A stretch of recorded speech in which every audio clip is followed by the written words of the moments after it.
What's up, everybody? Matt Kajeski here, back again with the Odd Shopper channel. And today we're talking college basketball props ahead of Wednesday, February the 15th. Before we get started, make sure to hit that thumbs up button, subscribe to the channel, and hit the notification bell so you know when this and all other content goes live. And if you're listening on podcast, please leave a rating and review over there. Also, check out our new channel. It's Odd Shopper Golf, all the normal golf betting content with Eric, with Ben, with Aton. They're all over there talking golf. Make sure to check that out. And we're going to be talking props via No House Advantage today. They have a lot of cool ways you can play props, and they have a first match deposit bonus up to $100 when you click the link in the video description below.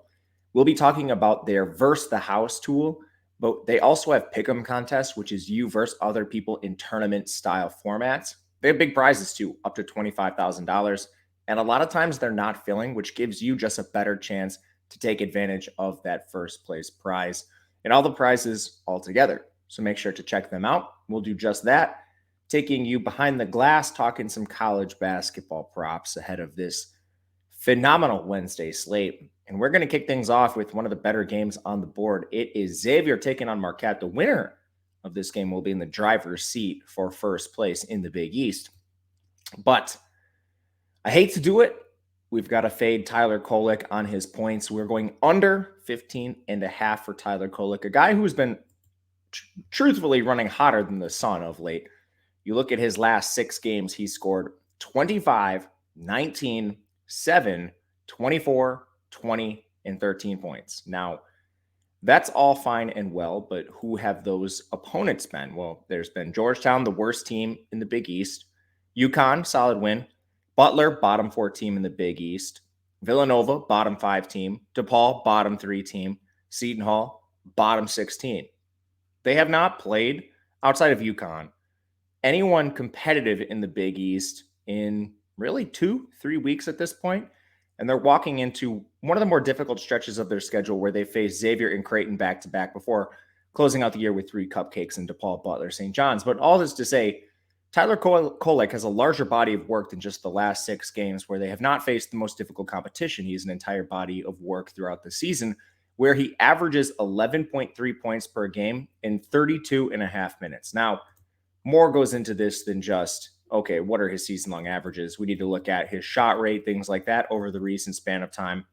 And they've been pretty good for Kolek. You can look over the last 3 games, it's at 19%. His season average shot rate is at 14%. Now, we use a blend. I won't go into the specifics to project these moving forward. But we have Kolek at 34 minutes tonight, and he still projects for 12.5 points, which is above his season average, and it should be. This game is high in terms of total. It's 159. Marquette's favored by 5.5. Their implied team total is over 82 points, which is ridiculous. And it makes it a scary fade.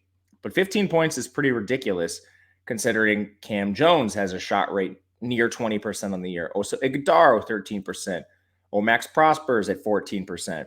And these players are due for positive regression, which coincides with a little bit of the negative regression Kolek should see. Now, Xavier's awful on defense. They rank 194th in overall defensive efficiency, so I feel in no ways confident with this. It's a short slate, so we'll take the value on No House Advantage where we can, and this is one of them.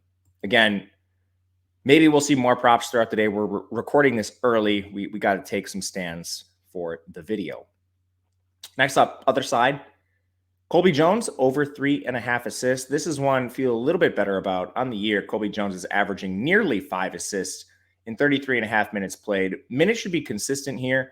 There's some injuries on Xavier. Of course, they don't have Fremantle. Solly Boom is questionable. I fully expect Solly Boom to play. But even if he's limited, that could potentially put Colby Jones into a slightly elevated role on this team. But I mean, his assist rate is already 22% on the year. It's still 13% in the last 3 games. But again, you're going to see noise in that span. Colby Jones, right behind Solly Boom in terms of overall assists on this team. He's played 36, 29, and 41 minutes in the last 3 games. They're still implied for nearly 77 points as slight underdogs to Marquette. And overall, there should be no change in his role. This is one we project at 5.0, giving an assist and a half in terms of value. Last one, heading out west where we have Oregon taking on Washington. Jermaine Cuisinart is projected at 12.5 points on the books. We have him slightly higher than that. He actually comes in at 14 on the dot for us, and there's a lot of reasons why. Cuisinart right away is hard to project because he began the year injured, but he's since returned.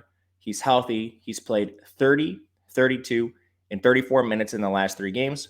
His shot rate is 18.5%, which trails only N'Faly Dante. Surprisingly, Will Richardson's shot rate's down a little bit here. But they're favored over Washington. Washington is a team that ranks 102nd in defensive efficiency. The total in the game is 143.5, making this serviceable. And Oregon's a 5.5 point favorite on the road, giving them a 74.5 implied team total, all working in Cuisinart's favor here. Right now, 12.5 is just a little too low. We've got him at 14.0. All right, that'll do it for us today. We're doing 3, and as you can see on the bottom, 3 of these props will pay out 5x. If you were to find 2 more, and props generally are opening throughout the day, you could go up to 5 plays, and if that hits, you get 21 extra entry fee. You have to play at least 2 on No House Advantage, but a lot of cool ways to take advantage of this. And again, let me know in the comment section what you think of these props. If you'd like to reach out to me on Twitter, I'm at Matt_Gajeski. Otherwise, we'll see you guys again tomorrow talking some college basketball props. And until then, good luck.